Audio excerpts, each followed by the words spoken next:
Well, it was great attending this event. It was great for the Prince William Chamber to be a part of it. You know, it's always important for the business community to hear what their elected leaders have to say. And it was really interesting to me to have the perspective across all of our region on what our elected leaders are saying. It was interesting that there was so much agreement on so many issues, but then on the areas where there is disagreement, it's more a question of really trying to find and refine the right path, not so much as going in completely different directions. So all in all, a great event. Really glad to be part of it. Good morning. Northern Virginia Media Services is proud to be a partner with the Northern Virginia Chamber and all the other chambers involved in this event for this Northern Virginia Regional Elected Leaders Summit. We're excited to have our top elected leaders from across the region together today for what is really, we think, a first of its kind event for our region. It's now my pleasure to introduce our elected leaders who are here with us today from 5 different localities. I'm going to provide a brief introduction for all of them, but please refer to your programs for additional information. First, I'm going to introduce the Honorable Corey Stewart. Corey was re-elected Chairman at Large of the Prince William County Board of Supervisors in 2015. He was first elected Chairman in 2006. Under Corey's leadership, the Prince William Board has controlled taxes and spending, leading to a savings of over $205 million for Prince William County residents. Also during Corey's tenure, Prince William County was ranked the #1 locality in Virginia for job growth and #3 in the nation. Please welcome Chairman Corey Stewart from Prince William County.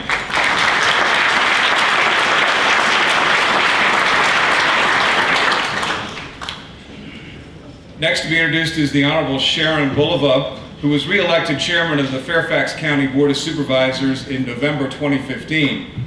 Sharon was first elected Chairman in a special election in February 2009.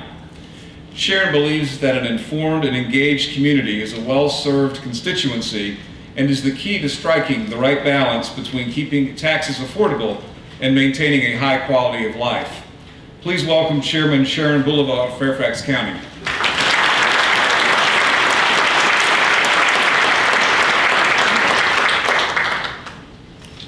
The Honorable Phyllis Randall was elected Chair of the Loudoun County Board of Supervisors last November. She serves on several committees of the board, including Finance, Government Operations, and Economic Development, as well as the Joint Board and School Board Committee and the Transportation and Land Use Committees. Please welcome Phyllis Randall, Chair of the Loudoun County Board of Supervisors.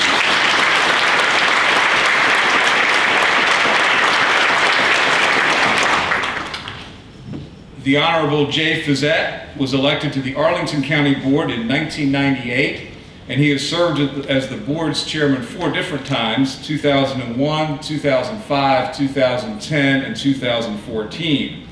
He is a firm believer in Arlington's tradition of policy-based good government, strong civic engagement, progressive social policies coupled with responsible fiscal policies, and effective regional engagement. Please welcome Vice Chair Jay Fisette from Arlington County.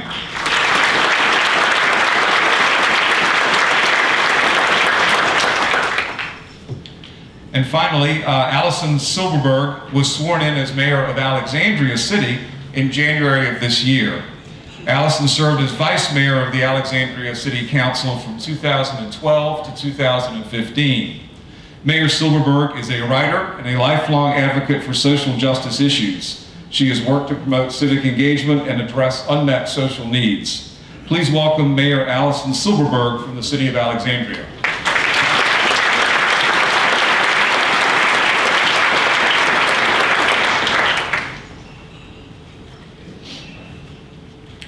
We're going to begin, but we also would like to, we want to involve the audience in this event this morning, and so we would like to invite you to submit questions to the chairs that we will ask at the end of the event. I believe if you have a question that you'd like to have asked, please write it down and make sure it gets to one of the staff members around the room. They will be compiling some questions for us to ask toward the end of the event. We do ask that you keep your question focused on regional issues of interest to local businesses, and all questions or questioners will be kept anonymous. So thank you.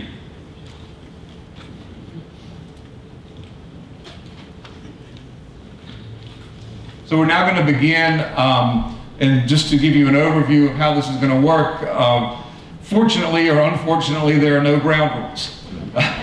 So we purposely do not have time limits. We want this to be a conversation among our regional elected leaders and to focus on the issues at hand. I'm going to ask a series of questions. I will, generally speaking, probably direct the question at one of our elected leaders to start with, and then let the conversation flow from there. So, predictably, the first question is about transportation. As a region, we have over the last 5 years or so addressed a number of our transportation challenges. The express lanes on I-95, the express lanes on the Beltway, the hot lanes now being added to I-66 and other improvements along I-66. Certainly those have helped ease our congestion, but I think we would all agree that congestion is still a major issue that we face in this region. What is a transportation project that would connect or better connect your particular jurisdiction to the region, or better connect the region as a whole, that isn't being talked about, but that should be talked about, but that you would like to see brought to fruition? And Mayor Silberberg, we'll start with you. Thank you. Can you hear me? Is this on? Yes. Okay. Well, good morning, everyone. Thank you for joining us, and thank you to the Northern Virginia Chamber of Commerce for organizing this great event. The one issue that is not getting enough attention is this, the next tunnel, if you will, at Rosslyn. That would help us all. And I think that the time has come to take a serious look at that. We're very excited in the city of Alexandria about the station at Potomac Yard, and we're moving forward on that. But really the next step is this next tunnel. And so I ask all of you and all of my colleagues at EVTA and elsewhere to help. I think that's really a Northern Virginia project, truly. It would help our whole region. Somebody else want to jump in? Can I just Say, okay, I'm live, how much I agree. And, our region built up around or grew up around the metro system. And an additional space to get folks across the river through that tunnel, I think, is critical, and it's something that really not very many people are talking about. It's acknowledged that it's important, but it's not on any kind of a funding radar screen for funding, and it really needs to be.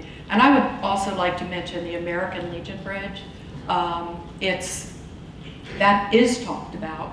It is critical, but it requires Maryland and Virginia to really work closely together, and I think that needs to happen. So whether widening it or improving that bridge, a public-private partnership, perhaps. We've had such a positive experience, for instance, with the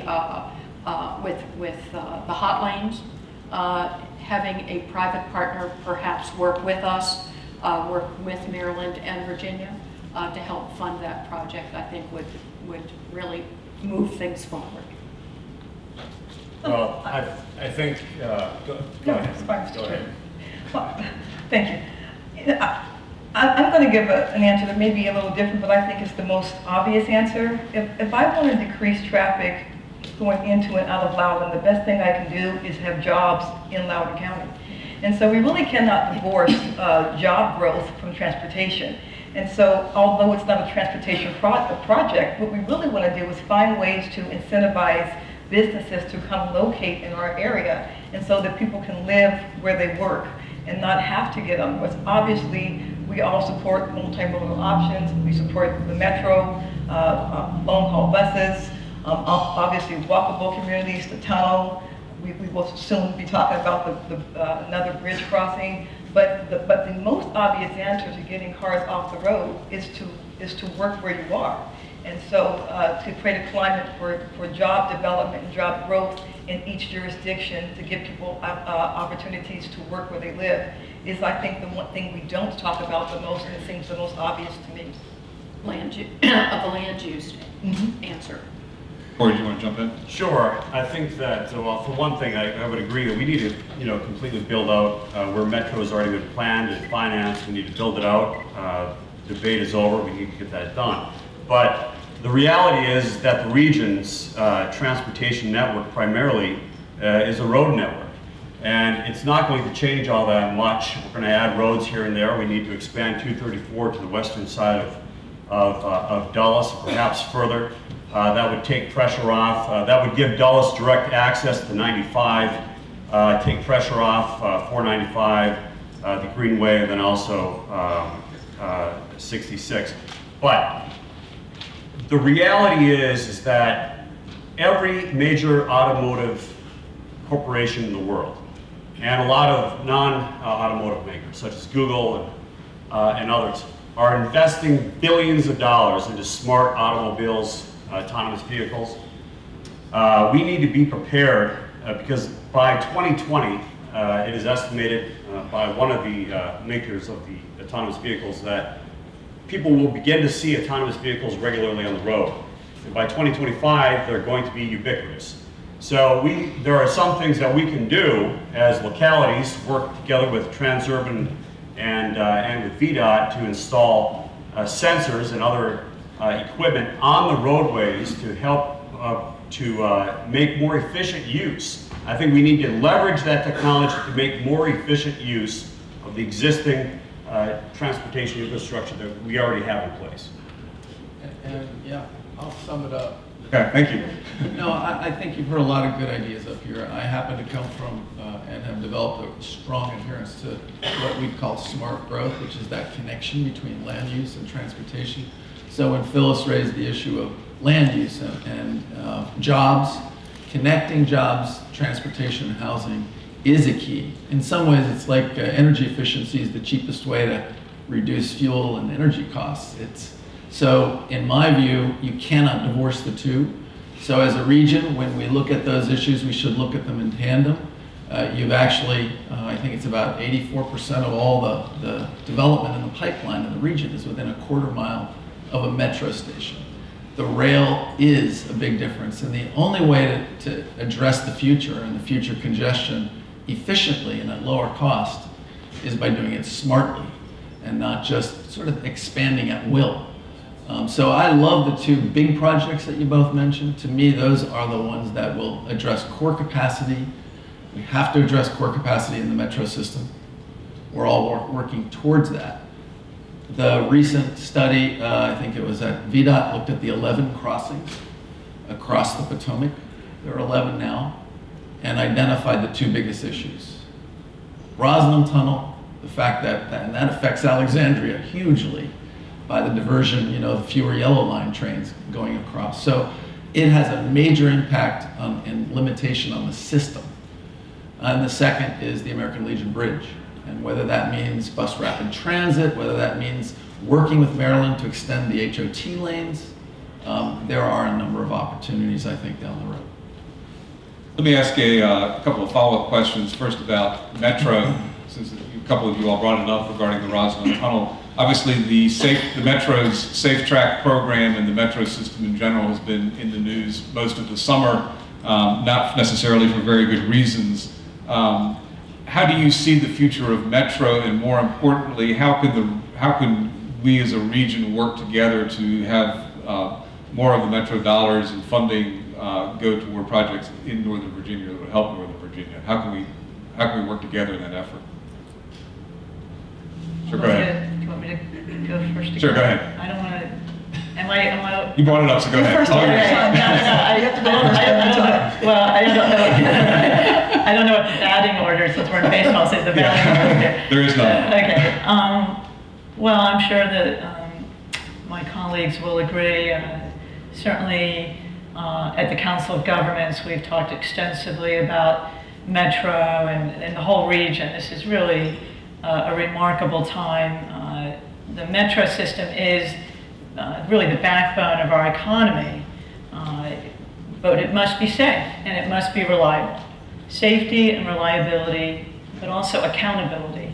And I think that our new general manager, Mr. Wiederfeld, is doing a really good job of trying to take these things on really head on. Clearly, we need a dedicated revenue stream. That is something that the Council of Governments is taking a look at, and most of us, if not all of us, are on it. Phyllis and Sharon and I are. I'm not sure. But no, you're not. But someone Don't want to be either. Okay. But maybe we can talk about that. No, It's fun. Oh yeah, no, it is. And but it really Metro. I mean, we're working hard, and Mr. Wiedefeld is working hard in terms of these surges and safe track. But it's frustrating. It's frustrating to me. It's frustrating to all of us. And but we have to do it. And but we're frankly, I have questions. I'm sure all of us do. What were we doing all these years? Where was all our money going? Where was the responsibility for maintaining this incredible infrastructure all these years? And our lives depend upon it. Up until about a year ago, I was riding the Metro every day to K Street. So we would be stuck somewhere. There was no air conditioning. We were packed in like sardines. The platformers, at the station, at the end of the day, you'd worked all day, and it was packed and waiting for cars. And the blue line doesn't come as often. And then when it finally does come, it's packed. So really the quality of Metro had changed. And I had verbalized this. I was the vice mayor of Alexandria at the time. It's just amazing to me how people were really grumbling. They were miserable, packed like sardines. So, but I think that we're on the right track, no pun intended. I think that Metro is going to come out of this stronger, and we must make it work for all of us, absolutely. Well, I would agree with that. I think there's a danger in becoming overly focused on Metro. It is not the backbone. Metro is not the backbone of Northern Virginia's transportation infrastructure. It is still roadways. It always will. Ability from getting from place to place. So some of us have the option of saying it's dumb and it's not that important. Well, if that's how I get to work, it's vitally important, and it has to keep moving. Paul Wiedefeld is turning around a very big ship that has been fairly neglected. Part of the problem. We're not part of helping the situation. And the Metro is an important part of our multimodal options, and it is part of our multimodal options. Then we better figure out how to say something besides negative things about Metro every time we talk about it. You know, and I come from a locality where back in the 70s and so forth, when Metro was being envisioned, the original plan was for that Metro to go up the middle of I-66, not to go underground from Rosslyn to Boston.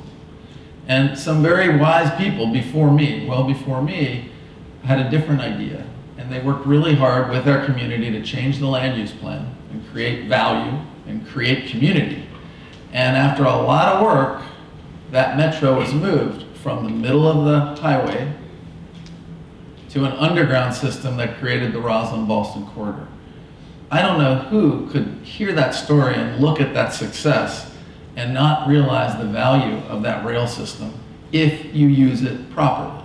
If you in fact connect the land use opportunities, that's an incredible amount of private sector value. It's an incredible number of jobs. The Council of Governments has created a regional activity center map. Certainly the core is fundamental to the success of this entire region, but it's not just limited to the core. You need to have mixed-use compact activity centers throughout the region, and to the degree you can connect them by efficient, effective rail or long-term long bus lines and bus service, bus rapid transit, it's all to the benefit. I mentioned a minute ago, 84% of the pipeline is within a quarter mile.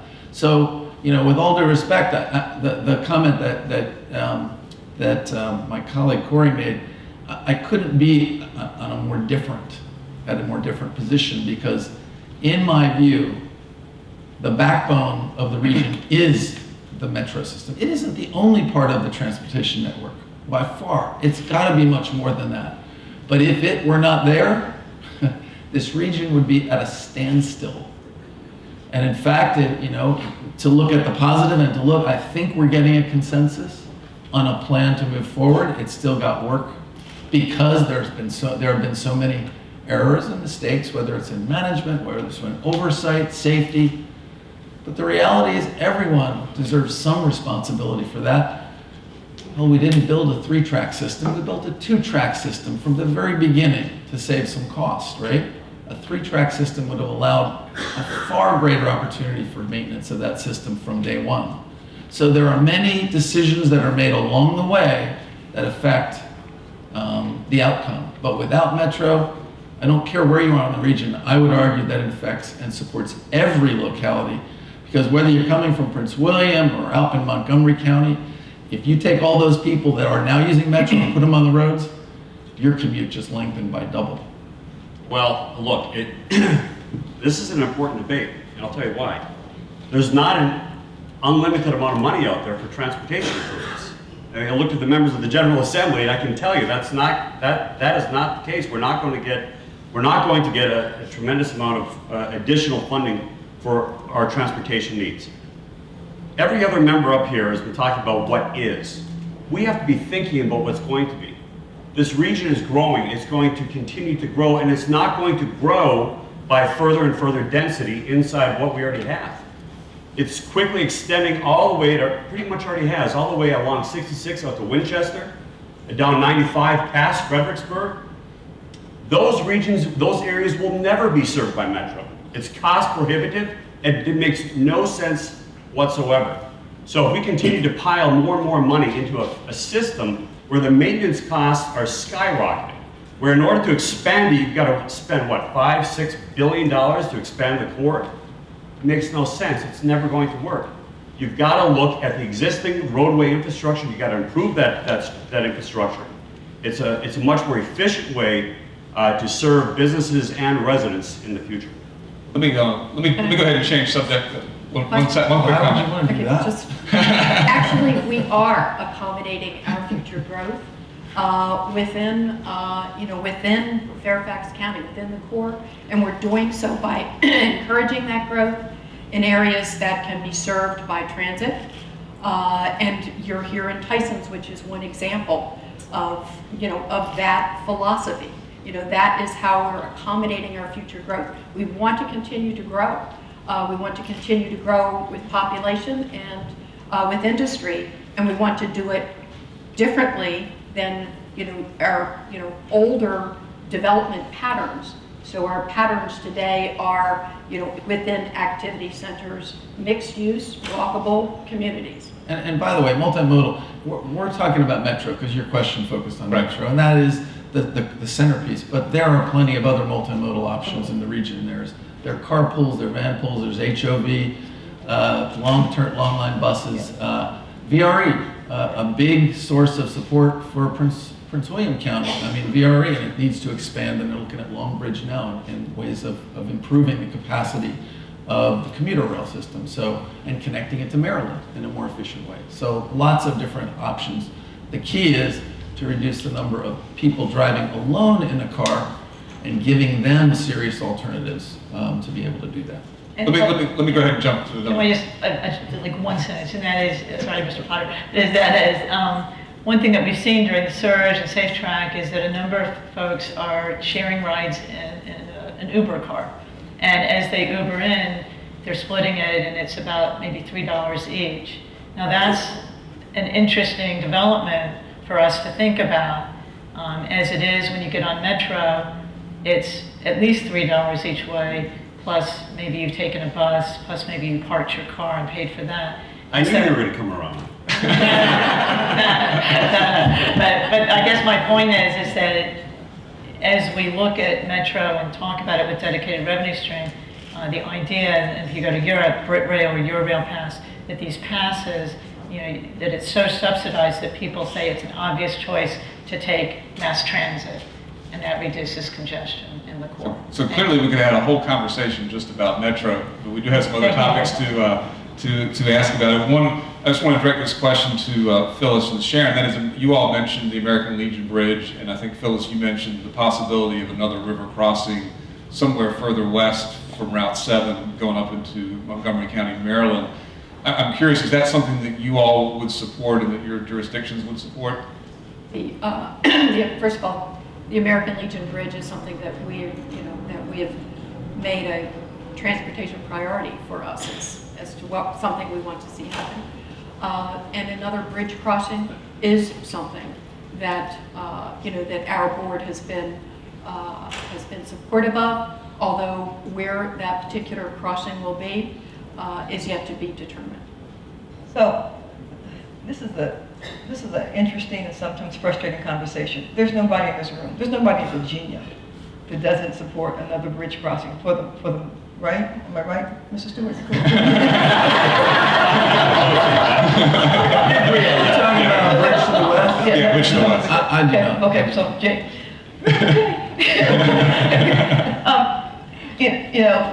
It is so important for commerce to have another bridge crossing.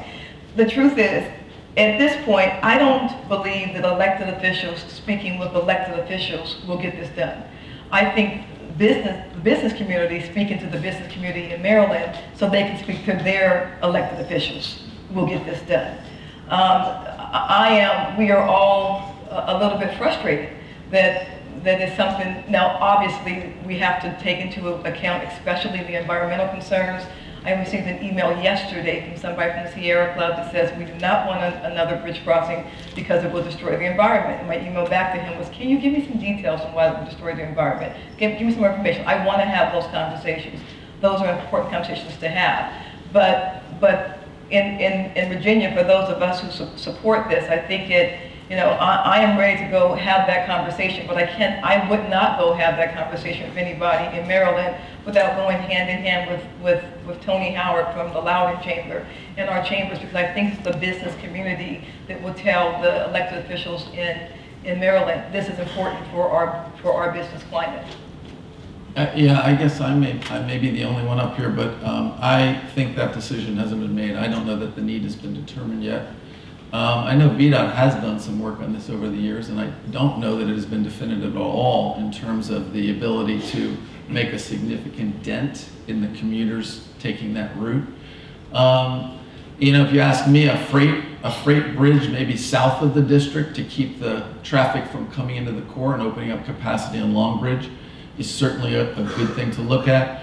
But in my view, when you look at these costs, and we've all mentioned that. We all do have to live within certain limits of dollars.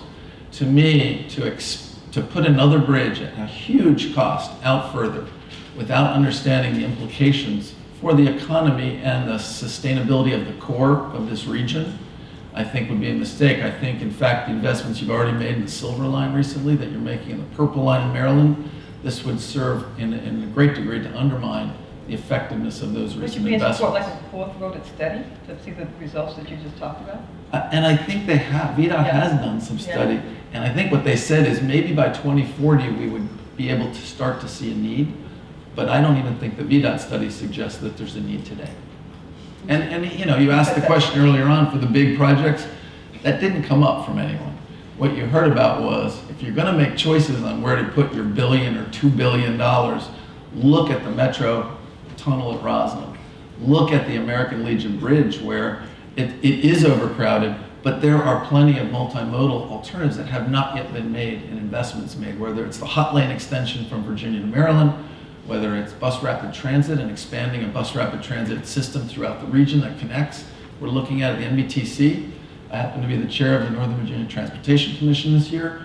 We're doing that study of Route 7 from Alexandria all the way through Fairfax, and bus rapid transit has turned up to be the sort of suggested option for that. That becomes the part of a network. And there is no such effective bus rapid transit over the American Legion Bridge right now. So to me, there are many lower cost alternatives that would not, in fact, distract from the investments we've already made. And Mr. Potter, just to add one quick thing. Sure. Our focus, or my focus, has really been on the Rosslyn Tunnel. I think that that is a huge priority. As far as the American Legion Bridge, one of the things that I've noticed as I drive in that vicinity is as you go out, as you go north, it's really 270 the traffic backs up through that bridge as much, and as you approach it, it's really what's beyond the bridge on either side of it. I think the conversation seems to always be about the American Legion Bridge, but it's really what's going on beyond it that I think is sort of a greater conversation to have as well. But I think our focus, if we were to focus on something, it would have to be, for my money, the Rosslyn Tunnel. But I'm happy to have this other conversation. But really, it's the Rosslyn Tunnel right now too. Okay. It extends capacity tremendously. Let me turn the conversation now toward economic development and economic growth. For a number of years, Virginia was ranked first, or certainly in the top 2 or 3 states in the nation, as the best state to do business. Over the past few years, our ranking has been on a steady decline. I think we're now maybe number 13 in the country. I'm curious, and anybody can feel free to jump in on this. Why do you think this has happened, and what can we as a region in Northern Virginia do to stem that tide? I'll let anybody jump in. Sharon, you want to go first? I guess, in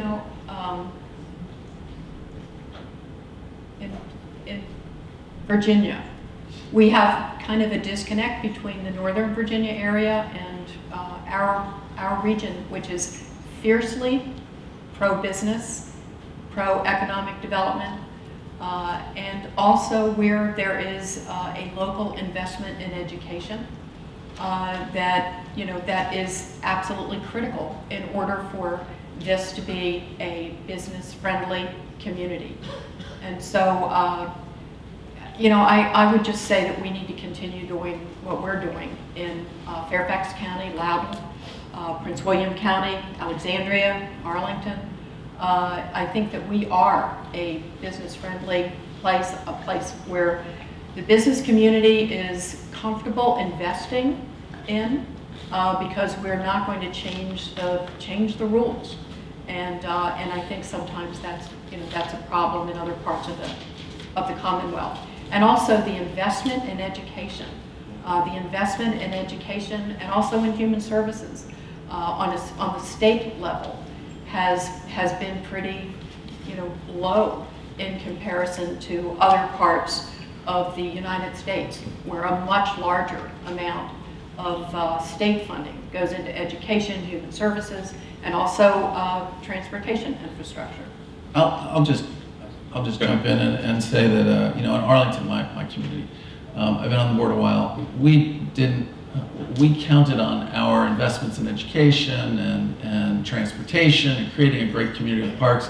That was our biggest incentive for businesses to come in. We had a really low vacancy rate for a long time, and now we don't. We were the lowest. Now we're about like everybody else, or 20% in Arlington. That's an unusual thing in recent years. I don't think it's unique to the region. I think we're all grappling with larger vacancy rates than we'd had before. So we had to, shift. We still have assets. We have the Pentagon. We have a great transportation system. We are the home of the millennials and the creative class, and that's what we invested in. That's what they have come, and that is their home, and that's a great asset, that workforce. So we still have lots of assets, but the region suffered from a number of things: the economy, the recession, the sequestration, and we're tied to the federal government, whether we like it or not, and we're loosening that tie, and we're diversifying, and that's a good thing. But it's still there, and the dysfunctional actions of the federal government affect us more than they affect other people. Virginia is a huge defense state, so huge amounts of money were pulled, and that fear still exists because Congress is truly not yet functional. So the fear of what's going to happen in a month or two or after the election is still very real. Just like the perceptions of Metro are driving a 16% decrease in ridership this year over last. That's part of it. So, we're doing more marketing. We're partnering with Alexandria, with the district, with others to do a much more aggressive bit of outreach. So I think to the degree that we know we're competing, I hate the fact that we're putting in any local tax dollars to bring people to our localities, but that has changed in recent years, and we're doing it in as targeted a way as we can. But to the degree that we're spending your tax money to lure or to get businesses into our community, I think we owe it to ourselves to coordinate and set some guidelines on that work to the greatest degree possible for the good of the whole, because our region really branding it well, and I'll end with this. There is this effort going on through Bob Sweeney and the Global Cities Initiative, the Brookings Institute. I'm a part of them on that board, some of us are, to grow the exports of the region. To me, that is something where we can all come together, brand the region, market the region together. We have a very low number, net and percentage of revenue in the region from exports. And we know we can do better. And that's something that's growing the pie versus competing for, a limited resource. So that's an area I think that deserves I think Corey, look, North Carolina is eating our lunch. Let's just be honest about it. And here's the reason why. We've become arrogant. We have been propped up artificially by federal spending for decades. It's coming to an end. It's not coming back. We got to go back to the drawing board and we have to figure out what we're doing wrong. And here's one of the big things that we're doing wrong. We're not listening. North Carolina listens to the business community. Lots of public-private partnerships, working together with the academic community, Research Triangle. They're doing it right. What we're doing is we're just hoping that federal spending is going to come back. It won't. So we've got to do a couple of things. One, we have to understand that Virginia has continuously lacked investment in needed infrastructure, especially in Northern Virginia. We're not going to fix that except by reprioritizing. The only way we can do that is this. Medicaid spending in Virginia was 5% of the state's budget in 1985. Today it's 20%, and that's without expansion of Medicaid under Obamacare. Now, that's going to continue to grow, and as it does, it squeezes out other spending, especially for education, K through 12, and higher ed. We are not investing, so as a result, we've got kids that are coming out of school, they got piles of debt, including out of Virginia universities. We're not addressing that, and we're not addressing transportation. We need to also bring back corporations. We need to listen to you, the business community. And one of the things that North Carolina did in other states is reduce the corporate income tax. Right now, it's one of the highest in the country. We can reduce or eliminate that. And by the way, the growth that would result from doing so would partially offset, at least in the long term, the cost of to revenues. So those are a couple of things that we have to do, but we have to acknowledge the fact that we've got to change our way of doing business. Phyllis? When I learned about Go Virginia, it's very exciting because the whole purpose of Go Virginia is to answer this question of why we're losing businesses who are coming to our area. And so I think it's something we have to take a good hard look at. I'm going to say something that's fairly unpopular.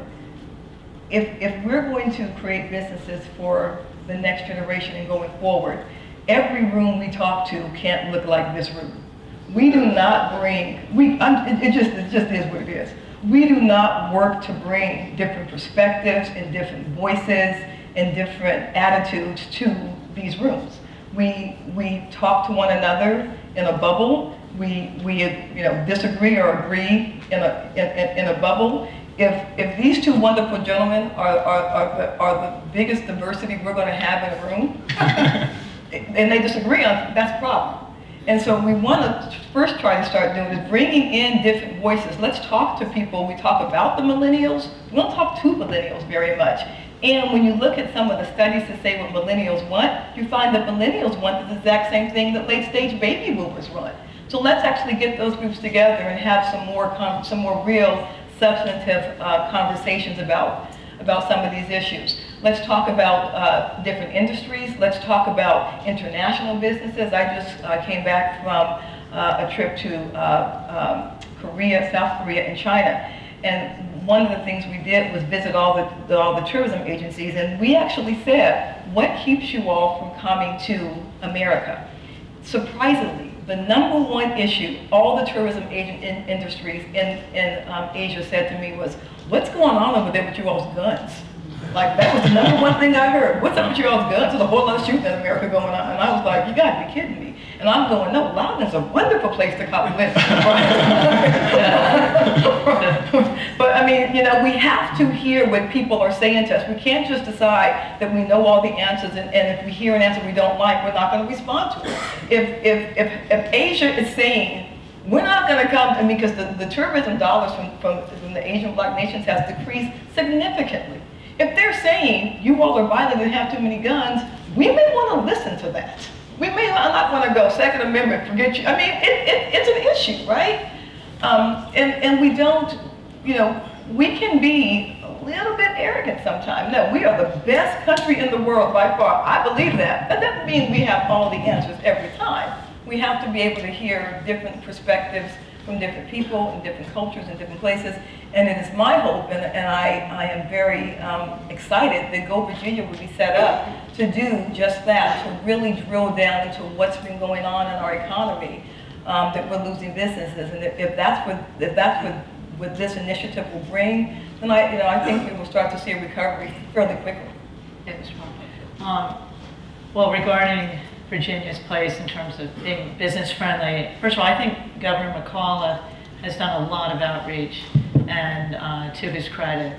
And now in Alexandria, we've reached out to Motley Fool, which has been in Alexandria a long time and for a number of years, and it's a great success, and they're going to stay. We've all got to be creative to incentivize businesses to come and to stay and to prosper. We're very proactive in Alexandria, and I think my colleagues in their communities are. But if there's anything that we can do to be even more proactive in reaching out to the business community, I think that's something that we can talk about. I'm certainly open to that. I'm glad that Jay Fisette, my good friend in Arlington, mentioned the branding issue. That's something that we're very focused on with Bob Sweeney and Global Cities Initiative. It's very exciting, but the whole idea is that as a region, we need to be focused on trade, or export, as Jay called it, but trade. And we need to grow that a lot. There's a lot of money to be made. In addition, in Northern Virginia, I think it's very exciting. One thing we're focused on in Alexandria, but it's all across Northern Virginia with regard to health or med tech. Whether it's Mayo Clinic coming to Northern Virginia, which it already has, they have a hub now in Northern Virginia, but also InsideNOVA expanding, also the National Science Foundation starting to open in Alexandria within the coming months. All of us as a region can benefit. This is a booming arena, health or med tech. Also research. It's low pollution or no pollution, high paying jobs. People can live where they work. I think it's very exciting. I'm certainly pushing forward as hard as I can, but I think as a region, this is something we can get our arms around and work together on. And I think that's going to be the key also in terms of being very proactive and reaching out to the business community, is coming together as a community, as a Northern Virginia. Well, that's part of the Chamber of Commerce here, of course, but I think I think we're on an uptick. Virginia did a great job in the past, to the point that other cities and other states, other states were copying what we were doing in terms of reaching out to the business community and being business friendly. So we just need to up our game again. So you want to quickly? I'll try to be real quick. Fairfax County just adopted a strategic plan for economic success, and Supervisor Faust is here, who's chairman of our Economic Advisory Commission that helped to author, working in partnership with Fairfax County, that document. But it really focuses on diversifying our revenue, or not revenue, that too, but diversifying industry sectors within Fairfax County. And that is a goal of the region. Also making it easier for people to do business with Fairfax County. When they go through the land use process, trying to get permits, that we don't get in the way of that happening. And then also equity, making sure that we're looking out to all parts of Fairfax County, different economic backgrounds, to make sure that everybody is having the opportunities to succeed and to participate in business growth. that actually leads very nicely into the next question, which comes from the audience, and that is, how can we collaborate as a region to focus efforts on future workforce development needs, particularly as our economy is changing so rapidly, including regional education and training for our diverse population? I'll just jump in and say, because this ties to the last question, I think. I actually don't believe that survey, particularly when you said we were number one, now we're 13. I cannot imagine an administration that's done more. Governor McAuliffe loves making deals. He's a business guy. There's no governor in America that is more effective at what he does at this time in our history. To have him is amazing. So I think it's much more a reflection of where the federal government is in the broader economy and our connection to the feds. So this Go Virginia process and project and effort, I'm not following it that closely myself, but I do think it is an effort to build those regional collaborations, public-private, as Phyllis was saying, workforce training, et cetera, take advantage of the assets that we have and diversify, become less of a government town. And I think we've known that for 10 years, 15 years. We need to do that. Now we're being forced to do it. In Virginia, we happen to have a governor who's, I can't imagine a leader in this particular area being stronger for us in making progress. I can.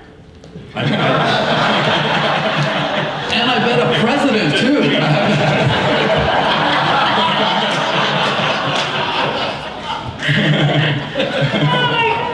Well, anyway, to go to Bruce's question though, or the audience's question. Workforce development. Workforce development. We just collaborated with the state of Virginia. I want to thank the delegate over there for to build a workforce training center in Prince William County. Now look, the days of the standard 4-year degree, coming up with a liberal arts degree, I have one. I'm not condemning these things. That era is over. That's over. You get so many people graduating from these universities, good universities, can't find jobs. We've got to work together better.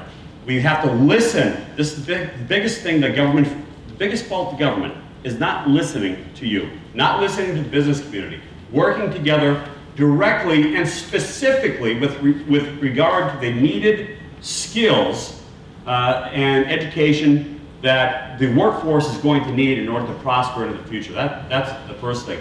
Secondly, a little bit with regard to listening, we also have to, I want to go back to this issue of office space.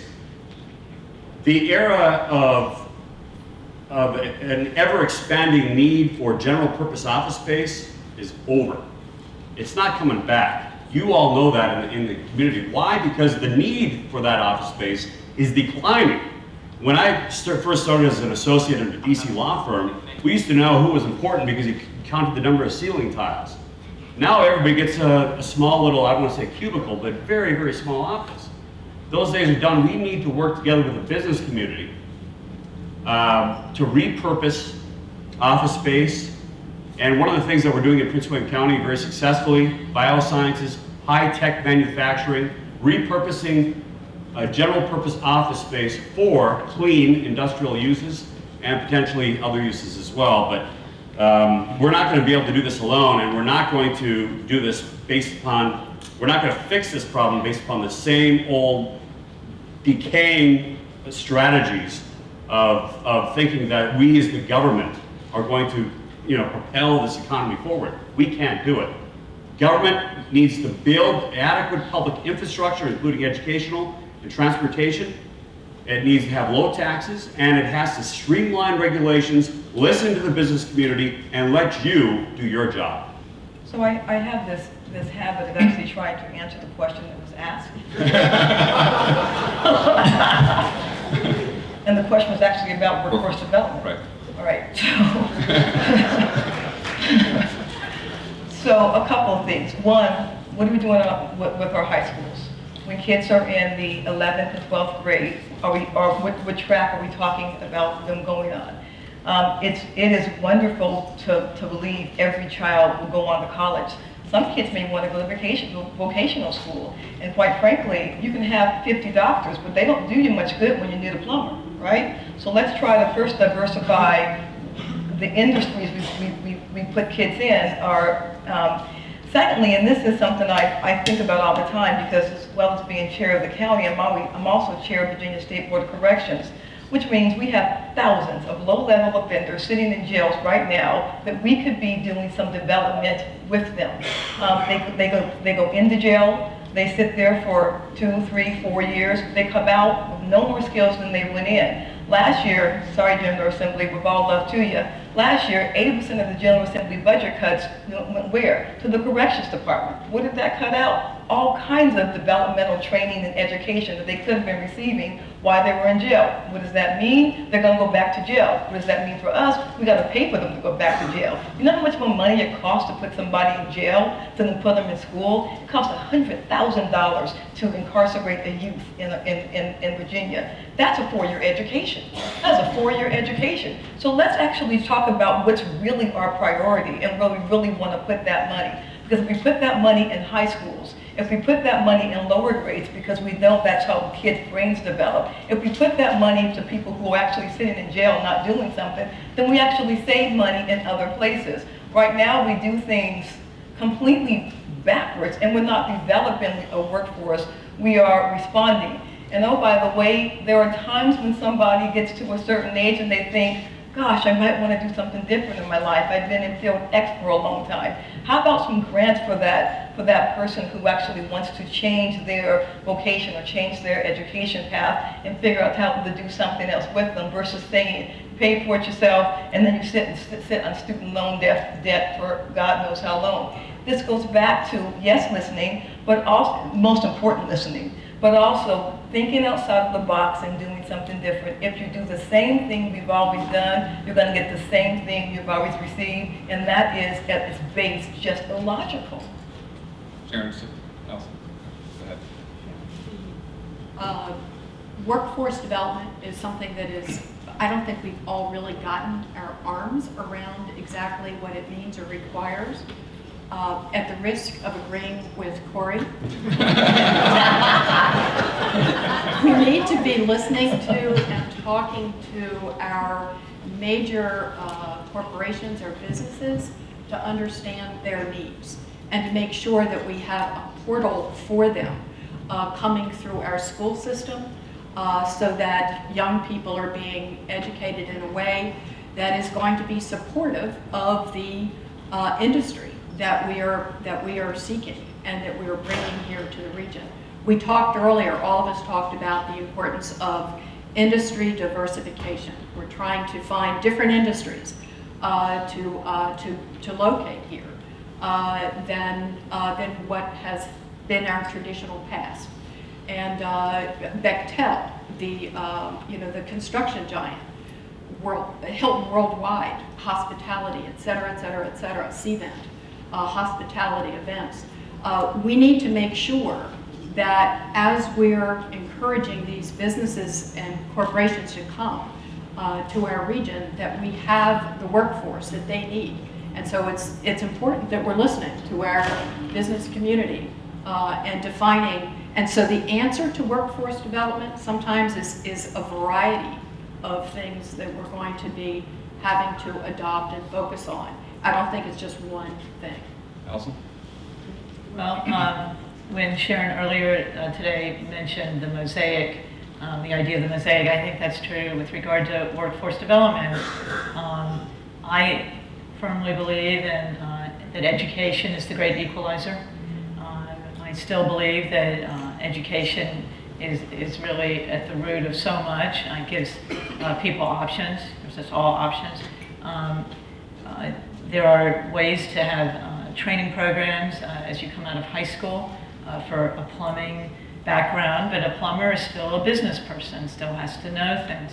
In terms of your needs in the business community, I do want to hear what you all need, and I think we all do. But one thing that I've noticed is there's a need for critical thinking skills. There's a dearth of good writing skills. There's a need for communication skills. And all of that combined, some of that you learn by going through college. I am just such a believer in higher education. But But I think that in terms of recidivism, and Phyllis mentioned that, and I welcome that conversation in Alexandria, we have a robust number of programs to help those who are incarcerated or coming out of incarceration, in terms of getting them work, helping them with a GED, helping them with job training, giving them workforce opportunities while they're in terms of landscaping or whatever. The nonprofit sector, there's a great program called the CORE Network, C-O-R-P-S, the CORE Network, and that's throughout the country, and you can maybe either find one in your own community or create one. And what's incredible about it is that they help people find their niche, going out into nature, in whatever capacity that means. It's sort of like the Peace Corps, if you will, or AmeriCorps, but in America, obviously in America, and then it leads to jobs. Something that can lead to a job, lead to an opportunity. I would certainly welcome that. And I think we want to connect the business community with the nonprofit sector where we can. Can I add one more thing very quickly? When we talk about workforce and development in schools, there are 9 different ways people learn, and we teach one way. And we tell kids, if you can't learn that way, then something must be wrong with you. You know, one of the things that happens in Loudoun is there is a program that the chamber used to be part of, where the kids from the middle school used to go over to the National Conference Center and spend the day over there doing hospitality and preparing food and all that type of stuff. And my son came home after that, for the first time. First of all, he got to eat, so that was good for him. But his eyes were just lit up because he's a kid that's a lot more tactile. He wanted to touch it and do it and feel it and see it, and that kind of sparked his interest in what he might want to do next.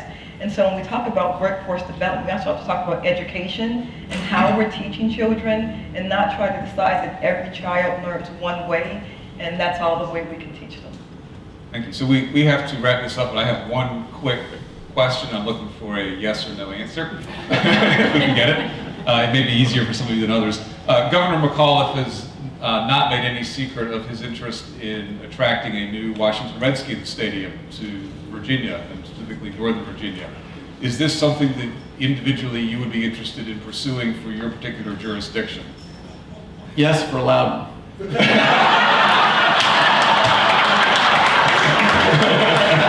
That's pretty funny. That is pretty funny. I second that motion.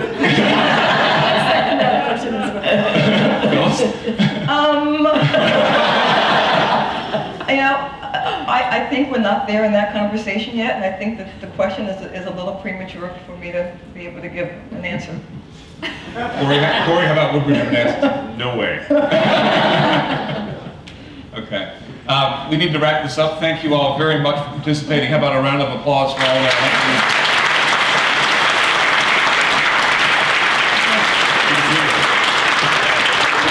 Thank you all very much, and thank you to our sponsors, and have a great day.